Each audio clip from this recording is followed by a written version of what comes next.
Hey everybody, Nikki here with Black Dog Vintage and Antiques, and today I'm going to be investigating and showing you all how I figured out what these two pieces are, and you just might be surprised as to who made them and what they are. So, on with the show.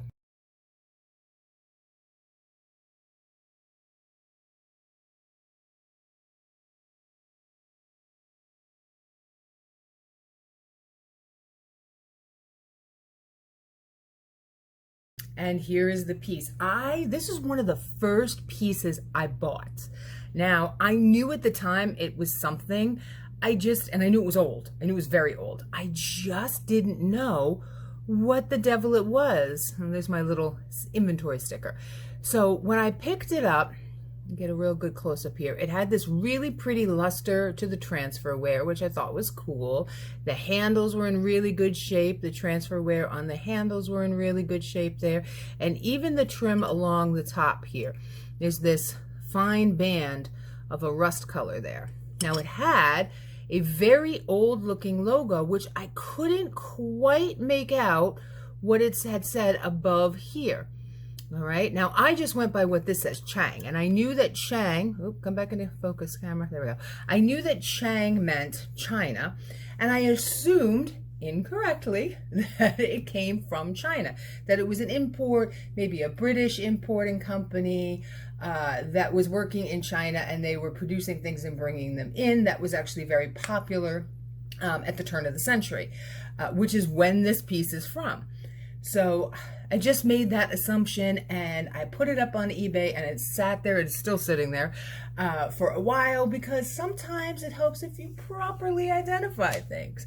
So what is this actually? So this is, because I actually first thought maybe it was a shaving mug or it was just a little display piece. I really wasn't sure. Turns out it's an open sugar bowl. This was a pattern, Chang being the pattern, that was produced by this particular company right here. Let's see if we can get in there. E&M Company, Edge and Malik. Now, I could not find this mark for the longest time. Recently, I came into, well, not that recently, I came into possession of a pottery and ceramics marking books. And I just put it on my shelf with my other books and just kind of never went through it. I had seen somebody pop up a question about a mark on a bottom of a piece of porcelain. And I went, wait a minute, I got a book. And I went and looked at the book, and lo and behold, I found that mark. So I said, oh, well, that's kind of awesome. But there was trials and tribulations that went through actually identifying the pattern. All sorts of weird things. And it turns out if I had just turned the page, I would have saw, bloop, sitting there waiting for me. Everything is the same. So it's defined as having a rust color rim with the gold on the inside and the oriental scene on the outside. That is how replacements.com specifies this, which is where I went digging to find out this pattern. But if I had just actually read the whole book page, I would have found this pattern. And I'll show you in a minute what I mean. Okay, so here's the book, A Pictorial Guide to Pottery Marks and Porcelain by Chad Lage. At least I think that's how you say Chad's last name. I could be wrong. Now, let me find it. There it is. Okay, here it is, right here. So, I got all, and it wasn't like it was on like another page. No, it was on the same page. So we'll zoom back in here. All right. So I was looking for my mark, and I saw it sitting right there. Edge, Malik, 1873 to 1903. And I went, oh, that's it. Okay, that's their mark. And they have a bunch of other marks here. There's 1890s. And I went, oh, all right, fine.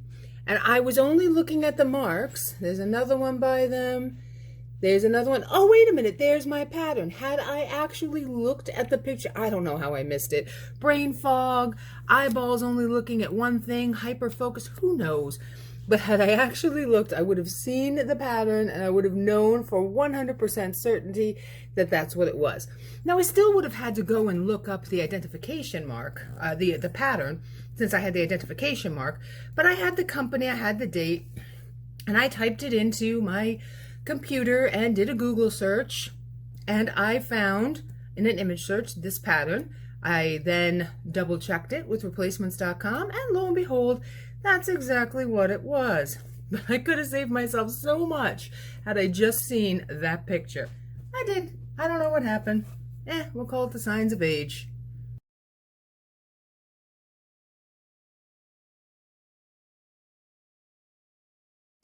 So here it is. This is the piece that I was talking about on Glass with Class, investigating a find and using your pretties. So this is how I've used this. It's a candle that I've placed in there. Really pretty. So the candle, look at the design it actually made. It's kind of neat. So luckily, this is a very well-made candle. I get it from a local artisan who makes these. It's in great shape. So now, zoom in a little bit here. Ooh. We'll zoom in a little bit here. There we go. Here it is. Now, when I picked this up, I knew it was a piece of early American pressed glass. I knew that. I just thought it was your run-of-the-mill kind of compote. It does have, and it's very hard to show up here on camera. You can maybe just see it a little bit right over here. It does have that like ghostly purple glow. That means it's quote-unquote sunburn glass. That's what I call it, sunburn glass. It's the manganese being affected by being in direct sunlight for too long. So I'm sure that most people who had this, with the exception of maybe the original owner or two, just thought that this was another little pretty candy dish. So you can see it has, there we go. This is actually known as like a buzzsaw print right here.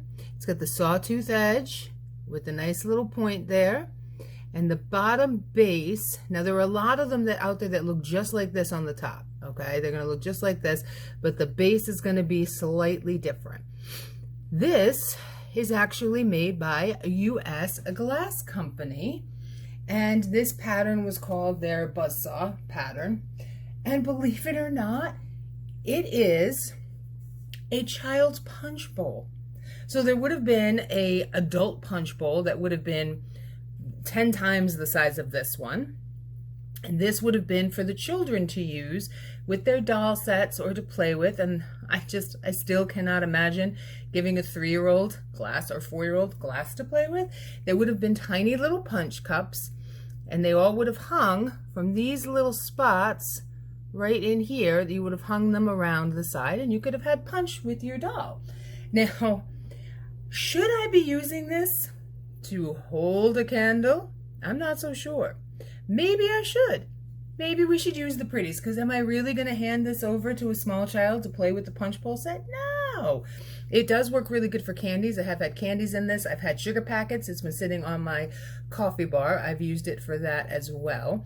But I just thought y'all would be very interested to see this. Now I'm going to show you some pictures from catalogs and other things, and just how I discovered this was actually a child's punch bowl, completely by accident. Sometimes there are interesting ways that you're going to find and figure out how to identify things that you would have never thought of. And this time, it kind of happens to be one.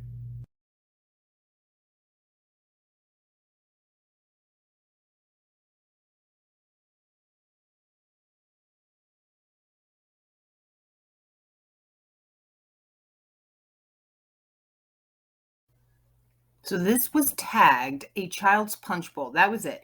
No pattern, no estimated date, no company. So I did have to dig a little bit. But when I typed in child's punch bowl into Google image search, I found a piece that looked just like this that led me right to the name of the company that made it. It was kind of awesome. And once again, it led me back to replacements.com.